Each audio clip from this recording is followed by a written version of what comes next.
예, 우리 같이 인사 나누겠습니다. 일주일 동안 수고하셨습니다. 예, 은혜 받고 돌아갑시다. 예, 이 시간에는 역대상 4장 9절부터 10절 말씀까지 읽었습니다. 은혜 받을 말씀의 제목은 하나님께서 주목하시는 인생을 삽시다입니다. 하나님께서 주목하시는 인생을 삽시다. 저는요, 신앙생활하면서 참 이상하게 생각하는 것이 한 가지가 있습니다. 뭐냐 하면, 저는 이제까지 만나본 사람들 중에서 난 잘 살기 싫어요, 그런 사람 한 사람도 못 봤어요. 사람들은 누구나 마음으로는 자기가 잘 살기를 원하고 하나님의 복을 많이 받았으면 좋겠다고 생각합니다. 그런데 실제로 걸어가는 길을 보면 안 되는 길을 걸어가요. 하나님의 복을 받을 수 없는 길을 걸어가는 사람들이 많더라 이 말입니다. 이런 거예요. 마음으로는 나 살 빼고 싶어. 저도 아주 한 20년 전부터 배를 빼고 싶은데 안 돼요. 마음으로는 살을 빼고 싶어요. 그런데 실제로는 살찌는 음식을 좋아해요. 네. 마음으로는 성적이 많이 올랐으면 좋겠어요. 그런데 실제로는 공부를 안 해요. 그런 사람들 똑같은 거죠. 자, 그러면 우리는 여기서 궁금해요. 왜 이렇게 마음으로 원하는 것과 실제로 걸어가는 길이 다를까?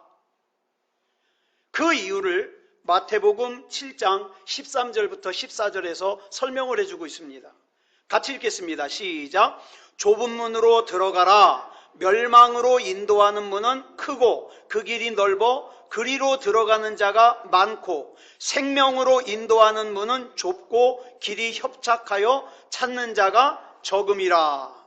여기 보니까 많은 사람들이 마음으로 원하는 길은 어떤 길입니까? 끝에 영원한 생명이 기다리고 있는 길이에요. 천국이 기다리고 있는 길이에요.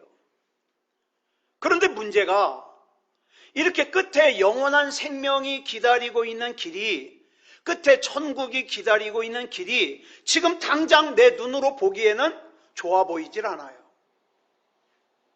그래서 많은 사람들이 끝에 영원한 생명이 있고 천국이 있는 길을 다 가고 싶어 하는데, 문제는 그 길을 걸어가는 길이 지금 당장 우리가 살면서 보니까 사람들이 보기에 어때요? 미련해 보여요.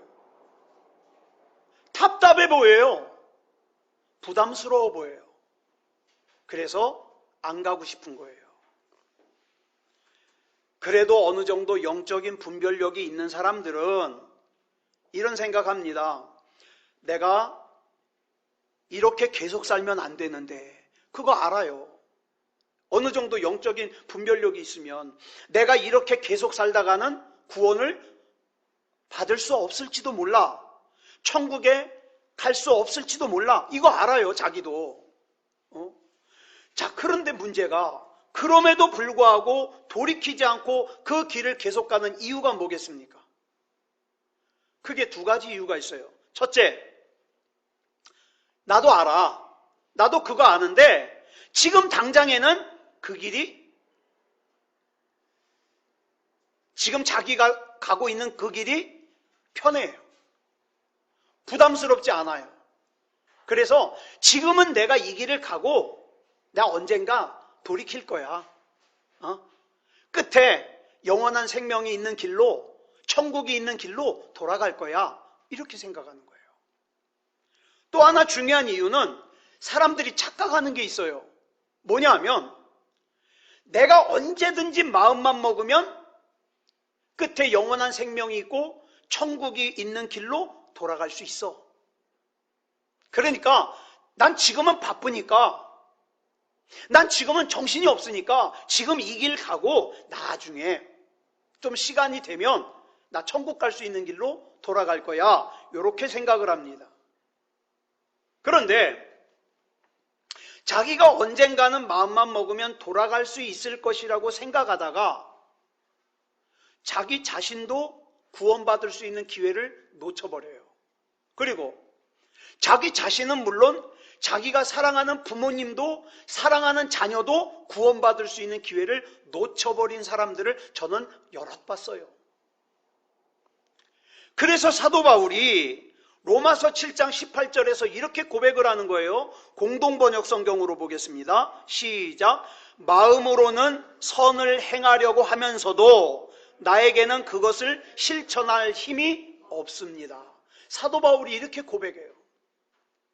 그러므로 끝에 영원한 생명이 있는 길을 가는 사람들의 특징을 보면 지금 당장 불편해도 어떻게 해요? 마음으로 원하는 선을 선택합니다. 하나님의 뜻을 선택합니다. 반대로 망하는 길을 가는 사람들의 특징을 보면 지금 당장 편한 길을 선택합니다. 그렇다면 여러분, 우리는 여기서 온전한 신앙이 뭐냐 알 수 있죠? 온전한 신앙이 뭡니까? 길을 보고 가는 신앙이 아니라 끝을 보고 가는 신앙이에요. 끝. 제가 그동안 우리 새소망교회 와가지고 24년 동안 설교했던 목록을 저는 참 보기보다 꼼꼼해요. 지난 시간 동안 설교했던 목록은 저 다 저장해놨거든요. 정리해놨거든요. 이게 제가 봤어요. 오늘 본문으로 몇 번 설교했냐 봤더니 7번 설교했어요. 야베스에 대해서.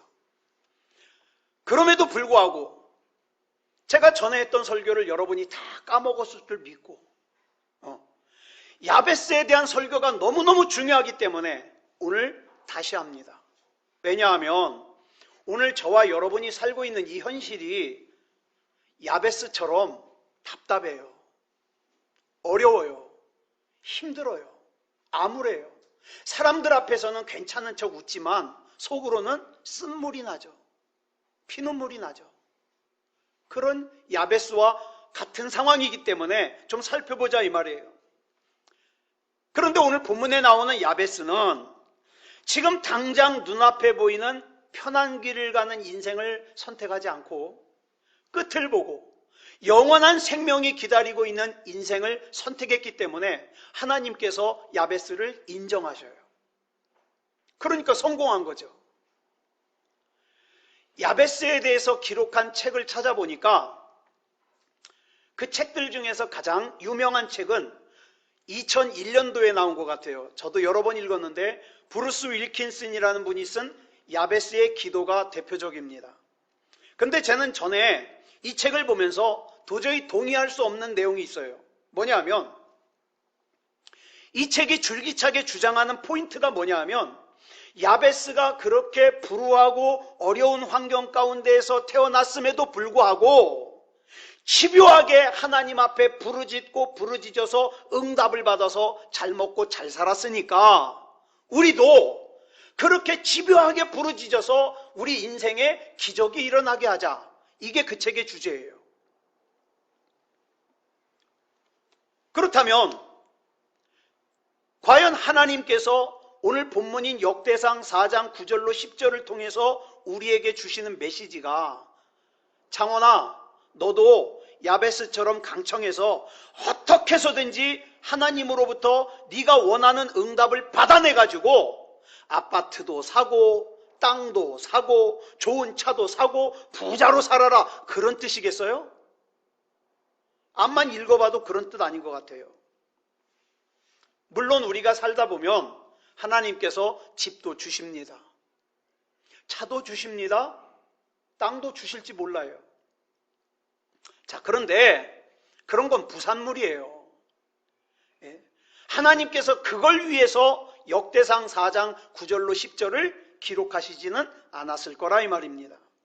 그래서 이 말씀을 통해서 그러면 하나님께서 우리에게 주시고자 하시는 메시지가 뭔가 묵상을 하다가 깨달은 게 뭐냐면 이 본문 말씀은 하나님께 악착같이 기도해서 기어이 내가 원하는 응답을 쟁취하여 잘 먹고 잘 살으라는 말씀이 아니라 야베스라는 사람이 그 열악한 상황 가운데서 태어나서 자랐지만 하나님께 기도함으로 말미암아 하나님께서 관심을 가지고 하나님께서 주목하시는 인생을 살았으니까 창원아, 너도 하나님께 기도해서 하나님이 관심을 가지는 사람, 하나님이 주목하시는 그런 인생을 살아라. 그런 뜻인 것 같아요. 여러분, 역대상에만 사람의 이름이 500개가 넘어요. 못 믿겠으면 오늘 집에 가서 역대상을 한번 읽어보면서 사람 수를 세보세요. 제가 세보니까 500명이 넘어요. 특히 오늘 본문이 들어있는 역대상 4장에만 제가 세봤거든요. 44명 나와요. 역대상 4장에만. 그런데 여러분, 가만히 읽어보니까 다른 사람들은 그냥 이름만 언급하고 지나가요. 그런데 유독 야베스에 관해서만 2절에 걸쳐서 그의 인생을 특별히 주목하고 조명하시더라 이 말이에요. 마치 다른 사람들은 다 엑스트라 같아요. 이름만 언급해요. 아무개 이름만 언급하다가 쭉쭉 지나가다가 주인공인 야베스에게만 하나님께서 스포트라이트를 비춰주시고 조명하시는 것 같은 그런 느낌을 들어요. 그래서 제가 이 말씀을 읽다가 하나님, 전 비록 무식하지만, 저는 비록 가진 것도 없지만 저 조연은 싫어요. 저 엑스트라 싫어요. 하나님께서 주목하시는 제가 되게 해주세요. 그런 기도가 절로 나오더라니까요. 자, 그러면 이 야베스라는 사람이 특별히 이렇게 하나님 앞에 조명을 받고 주목을 받는 이유가 뭘까요? 어떤 사람들은 아주 그냥 성경 공부에다가 목숨 걸어요. 성경 공부란 공부는 다 했어.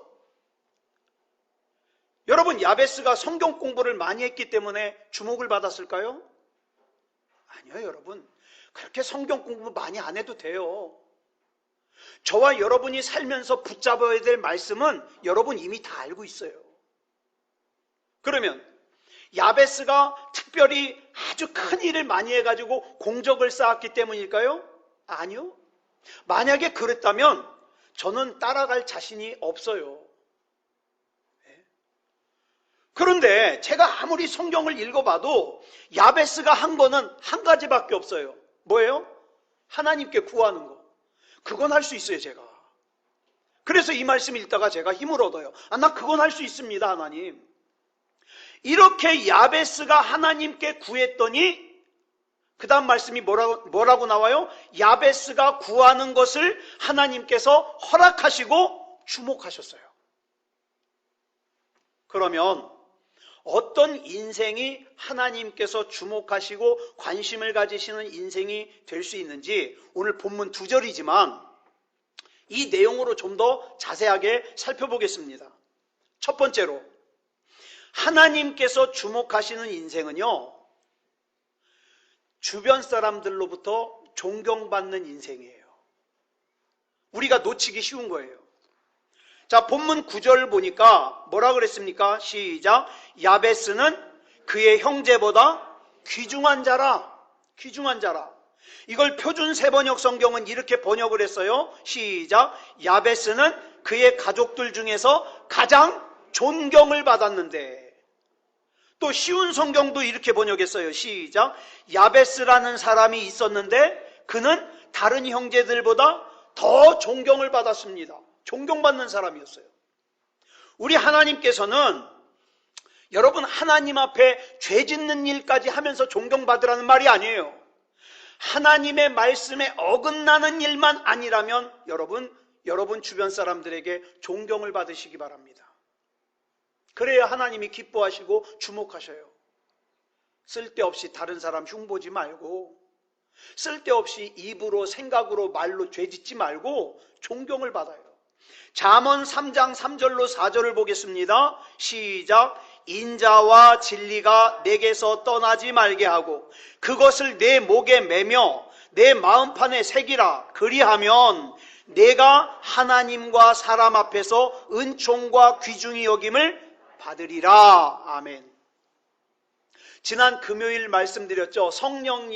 보혜사 성령님이 오신 가장 중요한 이유 중에 하나가 뭐냐면 우리를 책망하시고 꾸짖으시고 그죠? 교훈하시기 위해서라 그랬어요. 여러분, 우리가 하나님의 말씀으로 교훈을 받으면서 살기만 하면 어떻게 해요? 자동이에요. 오토매틱이에요. 사람들에게 은총과 귀중히 여김을 받습니다. 그런데 사람들에게 욕먹는 사람들의 특징을 보니까 하나님의 말씀에 귀를 막아요. 성령님이 말씀하셔도 순종 안 해요. 자기 맘대로 살아요. 그러니까 욕먹는 거예요. 그렇기 때문에 이렇게 생각하면 안 돼요. 나는 하나님께만 잘 보이면 돼. 그러니까 사람들은 나를 욕하든 뭐하든 상관없어. 천만의 말씀이요. 하나님의 말씀은 그렇게 말씀하지 않아요. 우리 예수 믿는 사람들이 주변 사람들에게 무슨 예수 믿는 사람이 저래? 만약에 이런 소리를 들으면 죄송합니다. 신앙생활 잘못하는 거예요. 아주 잘못하는 거예요. 그런데 여러분, 내 주변 사람들에게 인정받으면서 사는 것이 쉬워요, 어려워요? 어려워요. 어려워요. 쉽지가 않아요. 그러나 성경은 분명히 말씀하십니다. 하나님께 인정받는 사람은 세상 사람들에게도 인정을 받는다.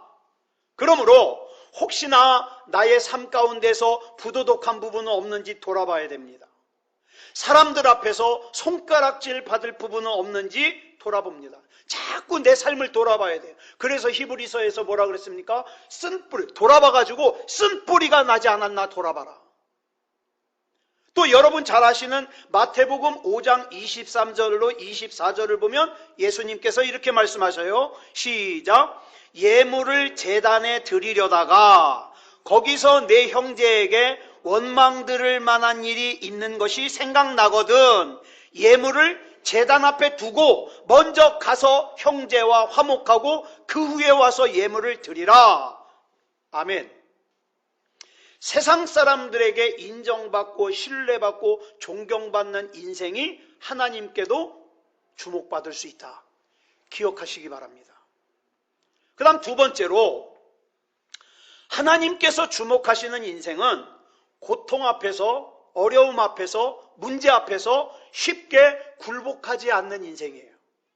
본문 9절 마저 보겠습니다. 시작. 그의 어머니가 이름하여 이르되 야베스라 하였으니 이는 내가 수고로이 낳았다 함이었더라. 여러분 아시다시피 이 야베스라는 이름의 뜻이 재밌어요.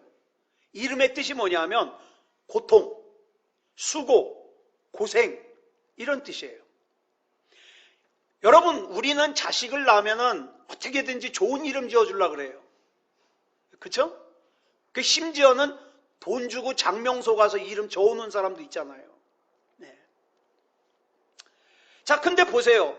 야베스의 부모는 왜 자식을 낳고 다른 부모들은 다 좋은 뜻의 이름 지어주려고 그러는데 왜 수고, 고통, 괴로움 이런 뜻의 이름을 지어줬을까?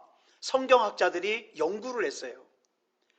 그 중에 유력한 의견 3가지가 있습니다. 첫 번째로는 애를 낳는 과정에서 야베스 엄마가 죽을 고생을 했어요. 뭐 야베스가 머리가 커서 잘 안 나왔는지 아니면 머리가 먼저 나와야 되는데 다리가 먼저 쑥 나와가지고 산모도 위험하고 애도 위험해서 그랬는지 뭐 요즘 같으면 의술이 발달해서 어때요? 수술하고 꺼내면 되는데 옛날에는 아기 낳다가 죽는 엄마들 많았잖아요. 그래가지고 얘를 낳느라고 하여튼 죽을 둥 살둥 해가지고 아유 내 저놈만 보면은 낳을 때 고생했던 생각이 나서 쟤는 이름이 고생이야. 그래서 야베스라고 졌다. 이 의견이 하나 있고요. 두 번째 의견은 야베스가 아버지가 없어요. 유복자예요. 야베스의 아버지가 일찍 죽었는지 아니면 바람이 나서 도망갔는지 무슨 사연인지 모르지만 하여튼 야베스 엄마가 혼자서 야베스를 낳은 거예요. 그래서 힘들게 야베스를 낳고 야베스를 보니까 애도 불쌍하고 자기 인생도 참 처량하고 그래서 야베스라고 졌다. 이런 의견이 있어요. 그 다음 3번째 의견은 어쩌면 야베스가 장애가 있을지도 몰라요. 어떤 결함을 가지고 태어났을 수도 있어요. 그래서 야베스 어머니가 낳고 보니까 애가 장애가 있는 거라. 그래서 그 장애를 가지고 앞으로 살아갈 인생이 불쌍해서 야베스라고 이름을 지었을 수도 있다. 이 세 가지 의견이 있습니다. 무엇이 맞는지 몰라요. 성경이 안 나오니까 그냥 추측하는 거죠. 근데 한 가지 확실한 게 있어요. 야베스라는 사람은 그 인생이 말로 다 할 수 없는 불쌍한 인생이라는 거예요. 그래서 이 야베스가 자기 인생만 불쌍한 것이 아니라 야베스 때문에 그 식구들도 불쌍한 거예요. 어려운 거예요. 여러분, 한자로 숙명, 천명, 운명 이런 단어가 있습니다. 제가 사전을 찾아보니까 이런 뜻이에요. 인간을 포함한 모든 것을 지배하는 초인간적인 힘, 또는 그 초인간적인 힘에 의하여 미리 정해져 있는 목숨이나 처지, 이걸 숙명, 천명, 운명이라고 한다는 거예요. 헬라어로 운명을 모이라라고 하는데 이 단어의 뜻이 뭐냐? 원래 뜻이 몫이라는 뜻이에요. 몫. 즉 운명이 뭐냐? 자기 자신이 감당해야 될 몫이라 이 말이에요. 몫. 라틴어로 이 운명을 뭐라 그러냐? 파툼이라고 하는데 이 단어의 뜻은 뭐냐? 신의 의지라는 뜻이에요. 신의 의지. 그러니까 운명이 뭐냐?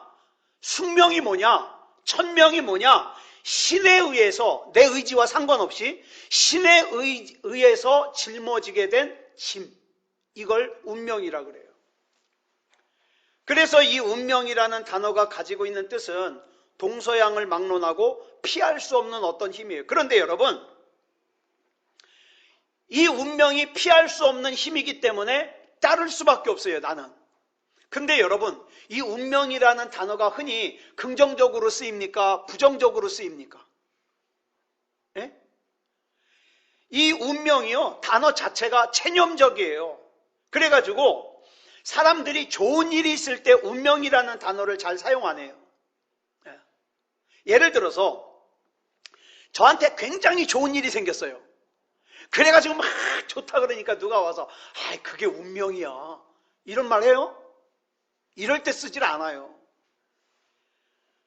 여러분, 이 운명은 어떨 때 쓰느냐? 예기치 못했던 불행을 만났을 때, 힘들 때, 이럴 때 그게 운명이야, 그때 써요. 그렇기 때문에 신앙적으로는 운명이라는 단어 대신에 예정이라는 말을 많이 씁니다. 예정. 모든 일이 하나님의 계획하심과 인도하심 가운데 하나님의 계획대로 되어진다는 뜻이에요. 특별히 장로교의 창시자인 존 칼빈이라는 분은요, 이 예정이라는 이 사상을 바탕으로 신학을 정립했어요. 하나님께서는 예정 가운데 천지를 창조하셨고 예정 가운데 하나님의 일을 이루어 가신다는 거예요. 좀 더 구체적으로 설명하면 이창원이가 이 땅에서 얼마나 살지, 이창원이가 어떤 일을 하면서 살지, 이창원이가 누구를 만나서 결혼할지, 또 이창원이가 구원받아서 천국 갈지 아니면 지옥 갈지, 이건 모두 하나님이 이미 예정하셨다는 거예요. 그리고 존 칼빈이라는 분이 이렇게 얘기를 하는 것은 자기 개인의 생각이 아니라 성경을 깊이 연구하다 보니까 성경에 그런 내용이 나와요. 특별히 에베소서를 보면 예정에 관한 말씀이 많이 나오거든요. 에베소서 1장 5절 말씀을 보겠습니다. 시작. 그 기쁘신 뜻대로 우리를 예정하사 예수 그리스도로 말미암아 자기의 아들들이 되게 하셨으니. 또 에베소서 3장 11절 보겠습니다. 시작. 곧 영원부터 우리 주 그리스도 예수 안에서 예정하신 뜻대로 하신 것이라. 그래서 이 칼빈주의를 정리한 로레인 부트너라는 박사님이 있는데 이분이 또 이런 얘기를 했어요. 참새가 이 가지에서 저 가지로 날아가는 것까지도 하나님의 예정 가운데 다 있다. 물론 하나님의 뜻입니다. 하나님께서는 모든 것을 주관하시고 심지어는 우리 머리털까지도 다 세시는 분이라 그랬어요. 그죠? 여기까지는 예정론이 맞습니다. 그런데 우리가 이 시간에 좀 질문해 보고 싶은 게 있어요. 그렇다면 이 하나님의 예정이 변경될 수는 없을까요? 이런 질문이에요. 예를 들어서 이런 거잖아요. 구원받을 사람과 구원받을 수 없는 사람을 하나님이 다 예정하셨다면 우리가 전도 뭐하러 해요? 이미 천국 갈 사람, 지옥 갈 사람 결판 났는데. 그죠? 저도 뭐 이 시간에 여러분들에게 목이 터져라고 설교할 필요 없어요. 왜? 어차피 결판 났는데 뭐. 그죠? 천국 가기로 예정된 사람은, 작정된 사람은 아무리 못된 짓을 하다가도 언젠가는 분명히 회개할 거고 천국 가요. 근데 지옥 가기로 예정된 사람은 아무리 모태 신앙으로 태어나서 신앙생활 잘해도 한순간 삐딱선 타가지고 하필이면 그때 하나님이 부르셨네. 그래서 지옥 가요. 어떻게 생각하셔요? 이 참 어려운 질문이죠. 그래서 장로교의 예정론이요, 여기서 큰 딜레마에 빠졌어요. 우리 하나님은 완벽하시고 전지하시고 전능하시고 실수가 없으시고 후회함이 없으신 하나님이신데 그 하나님께서 예정해 놓은 것이 변경될 수 있을까요? 없을까요?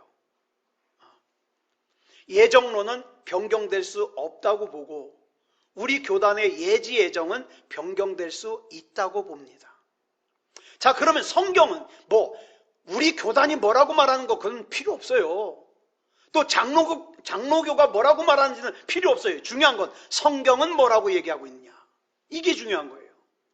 전도서 7장 13절 보겠습니다. 시작. 하나님께서 행하시는 일을 보라. 하나님께서 굽게 하신 것을 누가 능히 곧게 하겠느냐. 이 말씀의 뜻이 뭐예요? 하나님이 행하신 일은 변경되지 않는다는 뜻이에요. 또 이사야 선지자는 이사야 40장 8절에서 이렇게 말합니다. 시작. 풀은 마르고 꽃은 시드나 우리 하나님의 말씀은 영원히 서리라 하라. 세상의 모든 것은 마르기도 하고 시들기도 하지만 하나님의 말씀은 영원히 변하지 않는다. 그래서 민수기 23장 19절에서 이렇게 말씀하시는 거예요. 시작. 하나님은 사람이 아니시니 거짓말을 하지 않으시고 인생이 아니시니 후회가 없으시도다. 어찌 그 말씀하신 바를 행하지 않으시며 하신 말씀을 실행하지 않으시랴. 이 말씀으로 봐서 하나님께서 말씀하신 것들, 즉 하나님의 예정은 그대로 이루어지고 진행된다고 볼 수 있어요. 맞아요? 틀려요? 아니 지금까지 성경 읽었잖아요. 지금까지 성경 읽었잖아요. 하나님의 말씀은 그대로 이루어집니다. 그런데 오늘 우리가 읽은 본문을 가만히 묵상해 보면 고개를 갸우뚱하게 돼요. 뭐냐면 우리가 생각하고 있는 이 예정에 대하여 새로운 시각을 열어주기 때문에 그래요. 먼저 우리 본문 9절 같이 읽겠습니다. 시작. 야베스는 그의 형제보다 귀중한 자라. 그의 어머니가 이름하여 이르되 야베스라 하였으니 이는 내가 수고로이 낳았다 함이었더라. 즉 여기서 야베스라는 이름의 뜻이 뭐예요? 수고, 고생, 고통이라는 뜻이라 그랬어요. 야베스라는 사람은요, 자기도 힘들지만 자기 옆에 있는 사람들에게 걱정거리로 태어났어요. 걱정거리로. 만일 이 아이가 태어났을 때 존귀한 아이였다면 이름을 야베스라고 짓지 않았을 거예요. 여러분, 히브리어로 존귀한 자를 뭐라 그러냐? 카베드라 그래요. 그러면 야베스라고 짓지 않고 카베드라고 지었겠죠. 자, 그렇다면 본문 9절에 야베스라는 이름 대신에 그 뜻인 괴롭게 하는 자라고 넣어서 한번 읽어보겠습니다. 시작. 괴롭게 하는 자는 그의 형제보다 귀중한 자라. 그의 어머니가 이름하여 이르되 괴롭게 하는 자라 하였으니 이는 내가 수고로이 낳았다 함이었더라. 연결이 됩니까? 안 됩니까? 안 돼요. 앞뒤가 맞질 않아요. 만약에 이름을 괴롭게 하는 자라는 뜻의 야베스라고 했으면 그 뒤에 그의 형제보다 귀중한 자가 오면 안 돼요. 뭐가 와야 돼요? 그의 형제보다 비천한 자다. 이게 와야 돼요. 그게 아니라 형제보다 존귀한 자다. 이게 오려면 야베스가 오면 안 돼요. 뭐가 와야 돼요? 카베드가 와야 돼요. 그런데 한 아이가 태어났는데 낳고 보니까 그 아이는 어머니와 주변 사람들을 근심스럽게 했어요. 걱정거리가 됐어요. 괴롭게 했어요. 고통스럽게 했어요. 그래서 엄마가 자기 아이의 이름을 야베스라고 지었습니다. 그런데 그런 야베스가 괴롭게 하는 자라는 뜻의 자기 이름의 운명의 짐을 극복하고 드디어 다른 형제들보다 존귀한 자가 됐어요. 다시 말해서 괴롭게 하는 자라는 뜻을 가진 야베스 인생의 운명이 존귀한 자라는 뜻을 가진 카베드 인생의 운명이 된 거예요. 자, 그러면 뭐가 이렇게 변하게 했습니까? 뭐가 이렇게 바꾸게 했습니까? 무엇이 태어날 때부터 괴롭게 하는 자라는 뜻을 가진 야베스 인생의 운명을 존귀한 자라는 뜻을 가진 카베드 인생의 운명으로 바꿔놨을까요? 뭐가? 간단합니다. 이것 때문에 지금 앞에서 구구절절히 설명한 거예요. 뭔가? 본문 10절 보겠습니다. 맨 위에 줄친 것만 시작. 하나님께 아뢰어 이르되. 그렇습니다. 야베스는요, 딴 거 한 거 없어요. 하나님께 아뢰었어요. 야베스가 하나님께 기도했더니 하나님께서 응답해 주셨습니다. 다시 말해서 야베스는 기도를 통해서 자기의 운명을 바꾼 거예요. 염려할 시간이 있으면 기도해야 돼요. 걱정할 시간이 있으면 기도해야 돼요. 다른 사람을 고통스럽게 하고 다른 사람을 슬프게 하고 다른 사람을 아프게 했던 야베스가 하나님께 기도했더니 다른 사람을 행복하게 하고 다른 사람을 기쁘게 하는 카베드가 되더라 이 말이에요.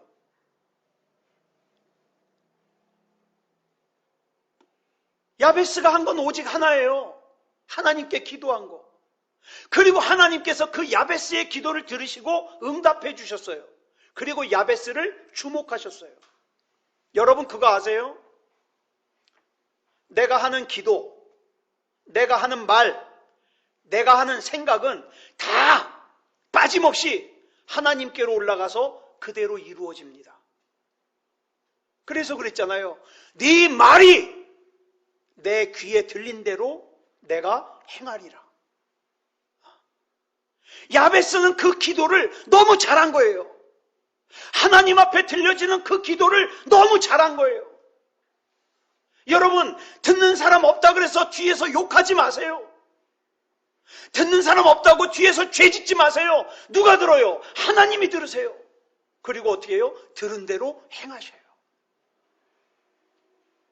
내가 하나님 앞에서 카베드, 복받은 사람이 되려면 내 입술에서 나오는 말이, 내 생각이, 내 행동이 하나님 앞에 올라갈 때에 하나님을 기쁘시게 하는 것이 올라가야 돼요. 여러분, 사람의 믿음이라는 것이 그저 평상시에 아멘, 할렐루야 그런다 그래서 진짜 믿음이 아니에요. 네. 그러면 진짜 믿음은 뭐냐? 결정적인 위기를 만났을 때 그 위기를 어떻게 대처하느냐, 이거 보면 알아요. 진짜 믿음은. 야베스는 어려울 때 하나님을 찾았어요. 우리가 오늘 본문 10절을 보니까 매우 중요한 법칙이 하나 나와요. 야베스가 이스라엘 하나님께 아뢰어라고 시작했더니 그 뒤에 뭐라 그랬어요? 하나님이 그 구하는 것을 허락하셨더라로 끝났어요. 그래서 여기 나오는 법칙이 뭡니까? 아뢰면 허락하시는 법칙. 아뢰면. 여러분, 응답까지 여러분이 신경 쓰지 마세요. 우린 뭐만 하면 돼요? 아뢰면 돼요. 아뢰면. 우리 모두에게는, 여러분은 안 그런지 모르겠어요. 저는요, 결핍투성이에요. 전 정말 결핍투성이에요. 그래서 저한테 부족한 거, 저한테 있는 문제, 저한테 있는 결핍만 묵상하면요, 전 정말 못 살아요. 문제들이 있어요. 여러분은 아닐지 모르지만 저는 야베스예요. 야베스. 그러면 난 야베스니까 어떻게 할까? 여기 한 가지 해결책이 있잖아요. 하나님께 아뢰면 돼요. 하나님께. 내 삶의 문제도, 하나님께 말씀드리고, 나 속상하게 하는 사람도 하나님께 말씀드리고, 갑자기 두려운 마음이 닥쳐오면 하나님께 말씀드리고, 하나님께 말씀을 드리면 돼요. 이렇게 해서 하나님께 아뢰면 허락하시는 법칙을 내 삶 가운데 경험하는 걸 뭐라 그러냐? 신앙생활이라 그래요. 그런데 이 좋은 하나님을 한 번도 경험해보지, 왜? 아뢰질 않으니까. 한 번도 경험하지 못하고 교회에만 다니는 억울한 사람들이 많아요. 우리 하나님이 어떤 하나님입니까? 야베스가 결핍의 문제를 가지고 하나님께 아뢰었더니 그것을 응답하시고 허락해 주실 뿐만 아니라 그 야베스를 주목하시는 하나님이에요. 저는 이 하나님이 얼마나 좋은지 몰라요. 사랑하는 여러분, 지금 혹시 힘든 문제 때문에 짓눌려 있습니까? 그거 당연한 것으로 받아들이지 마세요. 이 사람 저 사람에게 얘기하지 마세요. 하나님께 아뢰세요. 하나님께. 여러분, 분명히 운명은 존재합니다. 하나님의 예정은 존재해요. 어떤 의미에서 보면 우리는 야베스예요. 참 얼굴이 그늘져 있는 야베스예요. 저와 여러분 가운데 문제없는 사람이 누가 있어요? 그렇다면 이렇게 내가 야베스로서 인생을 끝마칠 것이냐? 그럴 수는 없어요. 그럴 수는 없어요. 나도 내 문제를 하나님께 아뢰어서 야베스인 내 인생을 하나님 앞에서 형제보다 존귀한 자인 카베드 인생을 살고 싶어요. 그걸 위해서 내가 할 수 있는 유일한 한 가지는 하나님께 말씀드리는 거예요. 그 방법을 몇 가지 성경에서 찾으면 요한복음 15장 7절에 이렇게 말씀하고 있어요. 시작. 너희가 내 안에 거하고 내 말이 너희 안에 거하면 무엇이든지 원하는 대로 구하라. 그리하면 이루리라. 아멘. 예레미야 33장 3절 시작. 너는 내게 부르짖으라. 내가 내게 응답하겠고 내가 알지 못하는 크고 은밀한 일을 내게 보이리라. 아멘. 그러면서 또한 마가복음 9장 23절에서 이렇게 말씀하십니다. 시작. 할 수 있거든이 무슨 말이냐? 믿는 자에게는 능히 하지 못할 일이 없느니라. 아멘. 그렇기 때문에 나는 뭐만 되면 돼요? 믿는 자가 되면 돼요. 하나님, 난 믿습니다. 하나님께서 나와 함께 계심을 믿습니다. 나 하나님 신뢰합니다. 하나님의 말씀을 신뢰하고 순종하여 부르짖어 기도해서 저와 여러분 모두가 존귀한 인생인 카베드 인생으로 사시기를 그리스도 예수님의 이름으로 축복합니다. 이걸 하나님이 원하셔요. 그러니까 여러분 평상시에 하나님 부르세요. 주의 이름을 부르는 자는 구원을 받습니다. 영혼도 구원받고, 경제적인 문제에서도 구원받고, 육체의 질병에서도 구원받고, 주의 이름 부르세요. 주님, 나 주님 아니면 안 돼요. 이렇게 주님을 부르시는 저와 여러분이기를 다시 한번 축복합니다. 기도하겠습니다.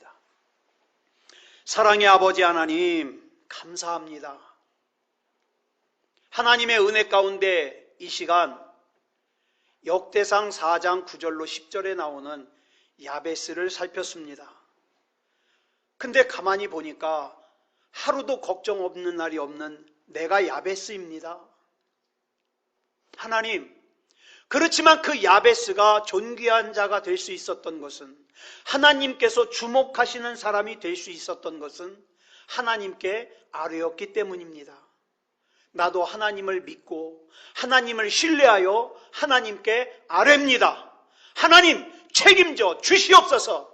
아뢰는 것까지는 내가 할 수 있으니까 내가 아뢰입니다. 나머지는 하나님이 책임져 주시옵소서. 그래서 나 때문에, 내 인생 때문에 하나님 영광 가리는 일이 없도록 붙잡아 주시고, 하나님 영광 받아 주시고 하나님 기뻐하실 수 있는 그런 나의 삶이 되게 해 주시옵소서. 하나님, 우리 한 사람 한 사람 붙잡아 주시옵소서. 하나님이 아니면 안 됩니다. 하나님께서 책임져 주시옵소서.